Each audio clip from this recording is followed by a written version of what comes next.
নমস্কার বন্ধুরা, lifestyle with Sanchayita চ্যানেলের আরেকটা নতুন ব্লগে সকলকে ওয়েলকাম জানাই। আজ 2 মে, বাজে এখন সকাল প্রায় 3:45। আজ এত সকালবেলা ব্লগ স্টার্ট করার কারণটা তো আপনারা জানেনই অনেকে। আজ আমার পুরুলিয়া ফেরার দিন, তাই ভোর ভোর উঠে দুদিনের ট্রেনের সফরের খাদ্য মজুত করাই হলো একমাত্র উদ্দেশ্য। চাঁদের আলোয় তখনও আমাদের চারদিকটা ঝলমল করছে। এদিকে রান্নাঘরে আমার চলছে তখন চরম ব্যস্ততা। চাউমিন সেদ্ধ করা হয়েছে, এখানে ফ্রাইড রাইসের জন্য একটু চাল ভিজিয়ে রেখেছি, এখানে রাখা হয়েছে বাদাম একটু রোস্ট করে, ইডলি বানানোর ছাঁচটাকেও ধুয়ে তেল দিয়ে রেডি করছি, আর এদিকে ফ্রাইড রাইস আর চাউমিন বানানোর জন্য ক্যাপসিকাম আর গাজরটাও কেটে নিচ্ছি। স্কিনও ক্লিয়ার করে নিয়ে একদম টিপটা পর্যন্ত রয়েছে মন্দিরে। যাই হোক, রান্না বান্না চলছে। মনে হচ্ছিল যতটা সম্ভব বাড়ি থেকে বানিয়ে নিয়ে গেলেই কালকের দিনটার জন্য, আজকের দিনটার জন্য ভালো হবে। তো একটু পোলাও করছিলাম। ফ্রাইড রাইসটা খেতে ঠান্ডা হয়ে গেলে অতটা ভালো লাগে না, পোলাওটা হালকা মিষ্টি থাকে তো চলে যায় আর কি। ইডলি বানাচ্ছিলাম, সকালে ব্রেকফাস্টটা চুপে যাবে, চাউমিন নিবো একটু, বিকেলটা চুপে যাবে, রাত্রিবেলার জন্য লুচি নেবো। এই হলো 4টা খাবার। আর ডিম সেদ্ধ নিয়ে যাবো সাথে, আর কিছু না, মুড়ি অবশ্যই থাকবে, সেটা পরশুদিন সকালের জন্য। আর পরশুদিন দুপুরবেলায় কিছু ব্যবস্থা করে দেবো ওখানে যে, ট্রেনের খাবার এতটাই জঘন্য হয়, আমি খেতে পারি না, তো আরও অবস্থা খারাপ হয়ে যায়। যাই হোক, চলো বানানো হচ্ছে। I know you told your friend you're not okay, and tell me what's wrong and why you never said you felt that way. Guess you're trying to stay strong and fake a smile until I look away. But I've known you too long, it hurts to watch your blue eyes fade to gray as you fade away.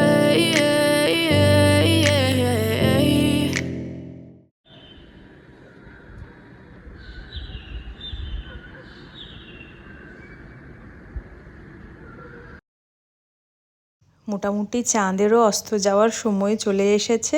ঘড়ির কাঁটায় প্রায় বাজছে 5টা, তার সঙ্গে পাখিদের জেগে ওঠার সময় হয়ে গেছে।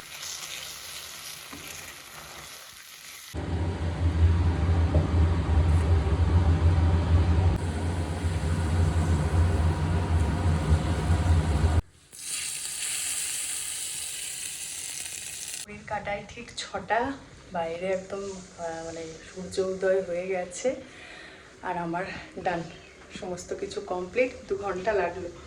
তো এবার ঠান্ডা হতে দিয়েছি। গরম খাবার দাবার নিয়ে গেলে ঠিক খারাপ হয়ে যাওয়ার চান্স থাকে, যতই হোক বাইরে তো গরম আছে। তো একটু ঠান্ডা হয়ে যাক। কন্টেনারগুলো সব ডিসপোজেবল রাখছি, খাওয়া হয়ে গেলেই ফেলে দেবো, নাহলে ক্যারি করতে আবার সেই জায়গা নেবে। তো কন্টেনারগুলো ধুয়ে টুয়ে রেডি করে রেখে দিয়েছি।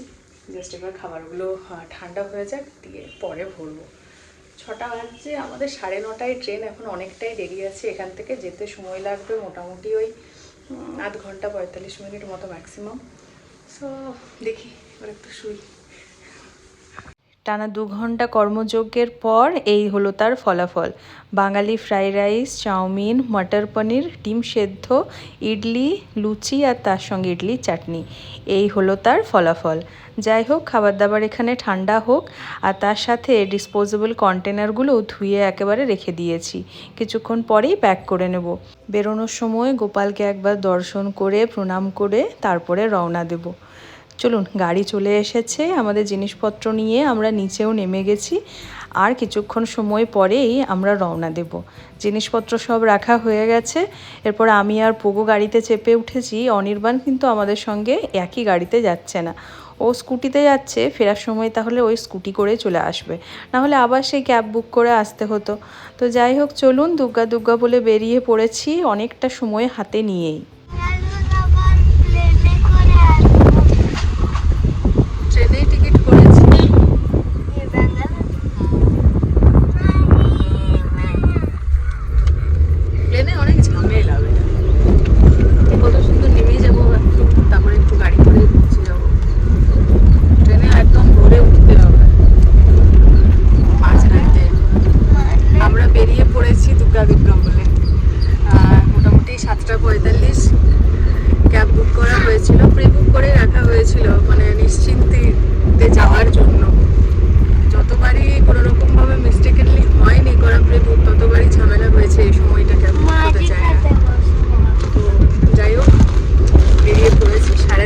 ট্রেন। আগে ট্রেনটা ছিল 9টার সময়, 8:55, এখন সেটা টাইমটা চেঞ্জ হয়ে 9:30 হয়েছে। মা যে ট্রেনটায় গিয়েছিল সেই ট্রেনটাই। এটা হচ্ছে ব্যাঙ্গালোর কামাখ্যা এক্সপ্রেস। ব্যাঙ্গালোরের থেকে ছাড়ে সকাল 9:30, আর আমরা এটা আদ্রায় নামবো। আদ্রাতে 4টা 4:30 অমনি সময় কাল বিকেলবেলা টাইম রয়েছে রাইট টাইমটা খুলে। চলো পৌঁছায় এরপর। তো এক্সাইটেড দিদিয়া। ধরেছি আমরা স্টেশন যাওয়ার রাস্তা সেই পরিচিত কেয়ারপুরমের মার্কেটটার মধ্য দিয়ে। এত বড় বড় ফুলের মালা এই সময়টা দুদিকে ঘাড় ঘুরোতেই চোখে পড়ে এত বেশি যে লোভ সামলাতে পারি না, ক্যামেরাটা অন করতেই ইচ্ছে হলো ভীষণভাবে। যাই হোক চলুন, আজকে মনে হচ্ছে অনেকটা সময় হাতে নিয়ে বেড়েছি বলে অনেকটা আগেই পৌঁছে যাব। এই ব্রিজটা পার করা মানেই মোটামুটি আর ওই 5-7 মিনিট। আজকে জানেন তো কোথাও এতটুকুও জ্যাম নেই, কিন্তু যেদিন গাড়ি বুক করা আগে থেকে থাকে না বা বেরোতে একটু দেরি হয়ে যায়, সেখানে প্রত্যেকটা ট্রাফিকে আমরা জ্যামে পড়ি। এরকমও এক্সপিরিয়েন্সও হয়েছে, কিন্তু কিছু করার নেই। যেদিন কপাল খারাপ থাকে সেদিন চারদিক থেকেই খারাপ থাকে।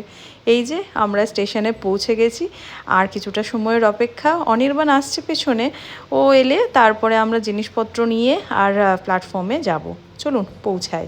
পৌঁছে গেছি স্টেশনে, আর ওই তো অনির্বাণও পৌঁছে গেছে। চলো এখান থেকে লাগেজ নিয়ে এরপরে যাই প্ল্যাটফর্মে। এখনো দেয়নি মনে হয়, দেখা যাক। এই হলো আমাদের ট্রেন, অলরেডি প্ল্যাটফর্মে লাগানো রয়েছে, কিন্তু আমাদের বগি সে আর বলার অপেক্ষা রাখে না। ইঞ্জিনের পরের বগিরটাই আমার B14। সো এতটা রাস্তা এখন আমাদের চলে যেতে হবে। ট্রেনে চেপে গেছি, খবর আরম্ভ হয়ে গেছে। খাবারটা দাও।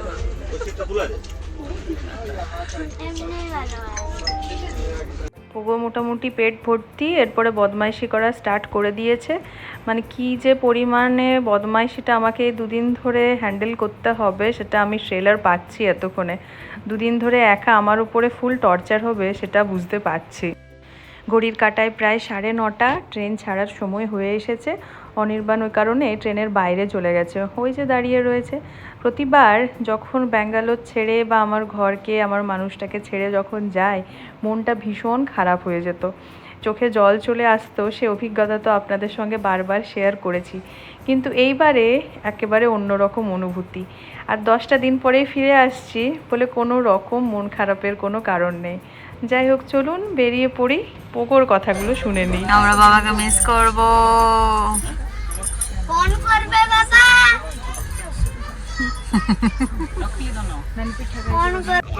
ট্রেন ছেড়ে দিয়েছে ফুল স্পিডে, আর আমরা শুয়ে পড়েছি। পোকো তো সারা রাত ঘুমিয়েছে, মাম্মা সারা রাত ঘুমায়নি। ওই জন্য মাম্মা এখন ঘুমাবে, আর পোকো মাম্মাকে জ্বালাবে, আমি জানি। কেন জ্বালাবে?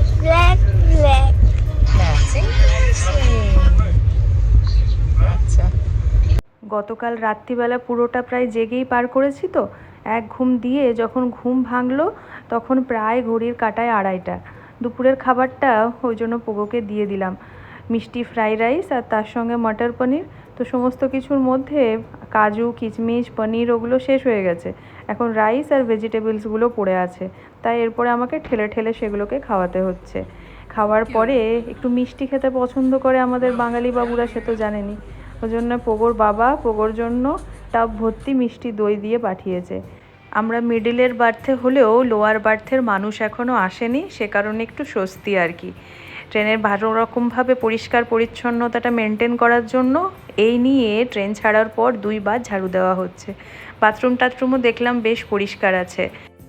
ঘড়ির কাঁটায় এখন বাজছে প্রায় 3টা। আমাদের ট্রেন একেবারে রাইট টাইমেই চলছে এখনও অবধি। কত না জানি নাম না জানা রাস্তা, জনপদ, স্টেশন, নদী পার করে ফুল স্পিডে আমাদের ট্রেন এগিয়ে চলেছে। এসব দেখতে দেখতে ঘন্টাখানেকের জন্য চোখটা লেগে গিয়েছিল, আর চোখটা যখন খুললো চোখের সামনে এত সুন্দর একটা দৃশ্য, সানসেট হচ্ছে।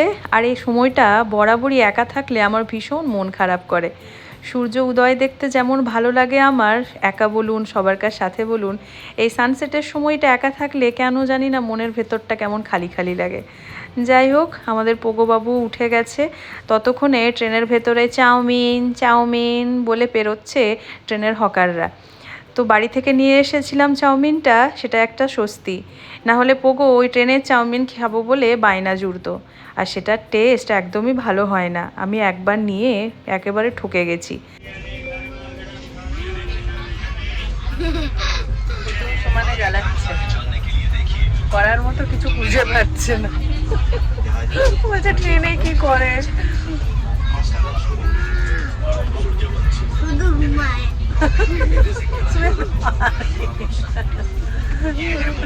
পুরোকে অস্কার দেওয়া উচিত ঘুমানোর জন্য। যখন থেকে ট্রেনে চেপেছে খালি ঘুমাচ্ছে, আর খাবার টাইমে খাচ্ছে আর ঘুমাচ্ছে।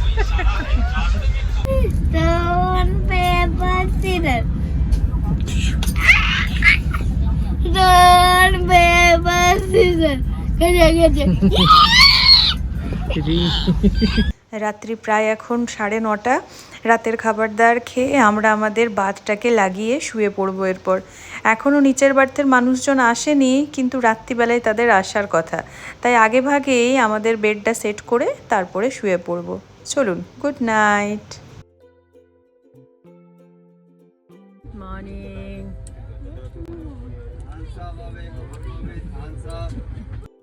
আজকে সকালটা হলো ভীষণ চিৎকারের একটা মধ্য দিয়ে। ভোর তখন প্রায় 4:30। আমাদের আশেপাশের মানুষজন যাদের আসার আমি ওয়েট করছিলাম বলতে গেলে, তারা এসে পৌঁছেছে। এত চিৎকারের মধ্য দিয়ে এত জিনিসপত্র নিয়ে তারা সেট করতে ব্যস্ত হয়ে গিয়েছিল যে আমাদের ঘুম গিয়েছিল ভেঙে। যাই হোক, সকালবেলার আমরা এরকমভাবে বাঁদরের মতো দিনটা শুরু করেছি, কারণ তারা যা ঘুম দিচ্ছে আমরা নিচে বসার কোনো অপশানই নেই আজকে। বড় বাজে অবস্থা, সবাই ঘুম দিচ্ছে দিনের বেলাতেও, কিছু করার নেই। আমরা কোনো রকমে সাইড লোয়ারে দাদাকে উঠিয়ে লাস্ট আমাদের স্টকে ছিল মুড়ি, সেটাই খাওয়া হচ্ছে এখন। আর লাঞ্চের আমাদের 2 ঘন্টা ট্রেন লেট চলছে। বালেশ্বরে পিৎজা বলা হয়েছে, ওদিকে অনির্বাণ অর্ডার করে দিয়েছে। 1টার সময় আসার কথা ছিল, 2 ঘন্টা লেটে চলছে, 3টার সময় আসবে। 12টা বাজছে এখন।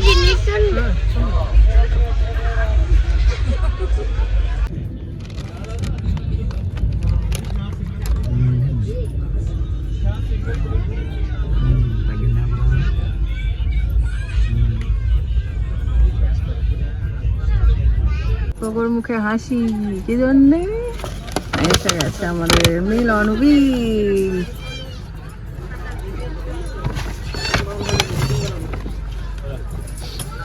ব্যাস, এইটা পেলে কার মনটা না ভালো হয় বলুন তো।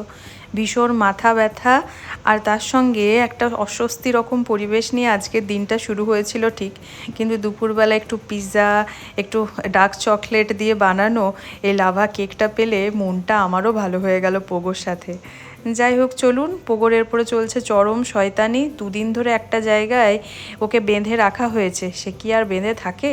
কিছু করার নেই, আমি আর কোনো রকমভাবে ওকে ঘুম পাড়াবো না ঠিক করেছি, কারণ ঘুমোতে গেলেই আমার এরপরে মাথা ঘুরাচ্ছে বলে মনে হচ্ছিল। তো যাই হোক, এরকম বাঁদরগিরিটাই চলতে থাকুক কিছুক্ষণ ধরে, আর আমার সময়টা এইভাবেই পাস হোক। তুমি আমার দিকে কেন তাকালে?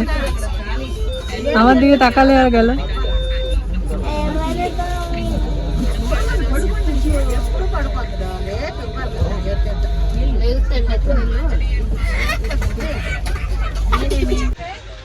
তো ট্রেন চলছে আমাদের মোটামুটি 2.5 ঘন্টা লেট। বাঁকুড়া ঢুকবে 7:30 প্রায় বাজছে, এখান থেকে আরও 1 ঘন্টা। কি বিরক্তিটাই না লাগছে, এতক্ষণে আমরা বাড়ি পৌঁছে যেতাম। যাই হোক, ভাগ্যিস মানে ট্রেনের আশায় রাখিনি। অন্যবারে কি হয়, রাইট টাইমে ঢুকে গেলে আদ্রা থেকে তো সবসময় প্রায় পুরুলিয়ার ট্রেন থাকেই, ট্রেনে করে ফেরা হয়। কিন্তু এই ভয়টার জন্য লাস্ট টাইম যখন মা এসেছিল তখনও লেট করেছিল ট্রেনটা, এইবারও লেট করলো। মানে লেট মানে অনেক লেট। 8:30টার পর যদি আদ্রা ঢুকে তাহলে তার কিছু সেভাবে পাওয়া যাবে না। ওই জন্য আগেই বলা হয়েছিল গাড়ি, আর দিদি জামাইবাবু আসছে নিতে। ওই একটা স্বস্তি যে বেরিয়ে আর কিছু ওয়েট করতে হবে না, আমরা স্টেশন থেকে মানে সঙ্গে সঙ্গে পুরুলিয়ার উদ্দেশ্যে বেরিয়ে যেতে পারবো। ঘড়ির কাঁটায় প্রায় রাত্রি 8:30। আমরা মোটামুটি আর মিনিট খানেকের মধ্যে পৌঁছে যাব আদ্রা স্টেশন। দিদিকেও ফোন করা হয়ে গেছে, ওরা অলরেডি পৌঁছে গেছে। যাই হোক, দুদিনের ট্রেনের সফর আমাদের শেষ হতে চলেছে, এটা ভেবেই ভালো লাগছে। ওই যে দিদি এসেই আগে পোগোর সঙ্গে জুটেছে, আর ওদিকে জামাইবাবুও এসেছে। চলুন এরপরে একে একে জিনিসপত্র নিয়ে প্ল্যাটফর্মের বাইরে যাই, ওখানে আমাদের গাড়ি ওয়েট করছে। কতদিন পর সবার সঙ্গে দেখা হয়ে পোগোর তো একেবারে খুশির ঠিকানা নেই। যাই হোক, একটু একটু করে এরপরে বেরিয়ে পড়ি। আমাদের ট্রেনও আমাদের ছেড়ে এরপরে বেরিয়ে পড়েছে ওদের উদ্দেশ্যে, আর আমরাও আমাদের বাড়ির জন্য বেরিয়ে পড়লাম। গাড়িতে আস্তে আস্তে আবার ঠিক হচ্ছে রাতের ডিনারটা কোথায় সারা যায়। মানে সবাই মিলে একসঙ্গে অনেক দিন পর জড়ো হয়েছি, তো একটা প্ল্যানিং বাড়ি থেকে নিয়েই ওরা বেরিয়েছিল যে রাত্রিবেলায় কোথাও বাইরে খেয়ে তারপরে বাড়ি ফিরবো। তো খুঁজতে খুঁজতে আমরা চলে এসেছি আই লাভ ঝান্ডা হোটেলে। এটা একটা লাইন হোটেল, আর আমরা না জানেনই তো মাঝে মধ্যে লাইন হোটেলে খেতে বেশি পছন্দ করি রেস্টুরেন্টের তুলনায়।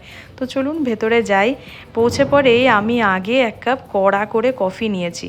মাথাটা ভীষণভাবে ধরেছিল, আর সেটা না খেলে মনে হচ্ছিল না রাতের খাবারটা শুরু করি। তো যাই হোক, কফির সঙ্গে চলে এসেছে তারপরে গরমা গরম চিকেন পকোড়া। উফ, এই সমস্ত কিছুই তো মিস করছিলাম ব্যাঙ্গালোরে। যাই হোক, এখানে চিকেন দো পেঁয়াজা নেওয়া হয়েছে, লাইন হোটেলের তড়কা, সেটাকে তো মিস করাই যাবে না। তো রুটি দিয়ে আমরা খাচ্ছিলাম বেশ জমিয়ে। আমি ঠিক করে রেখেছি যে কটা খাবার মিস করেছি পুরুলিয়ার, ব্যাঙ্গালোরে গিয়ে সব কটা এখানে ট্রাই করব। চলুন, পৌঁছে গেছি পুরুলিয়া, আর আমরা এখন ধরেছি আমাদের বাড়ি যাওয়ার রাস্তাটা। পরিচিত রাস্তা, পরিচিত দোকান, দোকানের নাম, সমস্ত কিছু কতদিন পর দেখলাম, আর কি যে ভালো লাগছে এই রাস্তাটা দিয়ে যেতে।